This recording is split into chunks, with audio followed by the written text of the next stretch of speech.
सभागृह में सन्नाटा छा गया।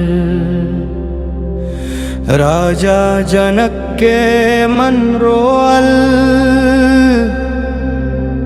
शिव धनुष भारी केहू न उठवल। सिया के नयन से लोर टपकल। सिया के नयन में पीर उठल, भक्ति के सागर भीतर डोलल। भोलेनाथ अब का होई, मन में सवाल आंसू बाही। शिव धनुष शांत खड़ा, पर सिया के मन का पेला। ई कौन आइल दूर देश से, जवन सागरो भाव भरेला।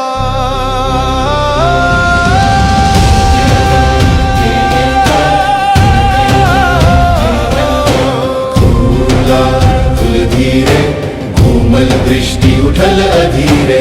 लखन के संग राम आइलन, तेज में लागल सूरज झुक गइल। सिया के नयन ठिठक गइल, जैसे समय ठहर गइल। एक दृष्टि में पहचान गइलन, अहम भक्ति के सार बसल बा। राम बढ़लन शिव धनुष लेके, सभे देखल मौन रह के। सिया के मन बोले बिन शब्द, बिना नरी साक्षात प्रभु हूवन।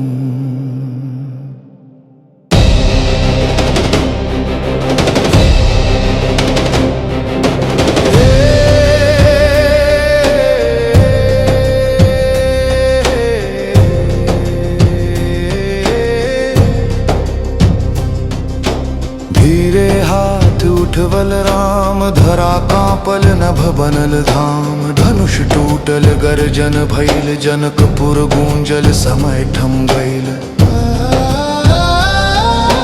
फूल बरसल देवता हंसे, गंध महकल वायु बसे। सिया के नयन से लोर गिरल, पर रो लोर में सुख समाइल। धनुष टूटल त धरती बोल पड़ल, अब मिलल भक्ति के सार अमरल। जय जय सीताराम, जय जय सीताराम, जय जय सीताराम, जय जय सीताराम। राजा जनक रोवे आनंद में, सुनना बोली भाव बंध में। आज धर्म के बेटा मिलल, जनक दुलारी के साजन मिलल। सिया उठली हाथ में माला, राम के नयन में प्रेम के ज्वाला। मुस्कैली सिया धीरे धीरे, धरती सुनील स्नेह के सरेरे। माला धरली राम के गले, गूंजल जय नभ के तले। धरती गगन जल लगन सब बोले, राम सिया अब एक होले। जहाँ पीड़ा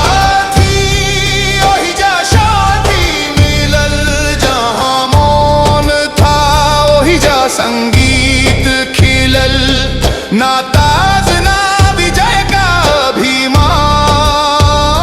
बस सच्चा प्रेम, बस मर्यादा के सम्मान।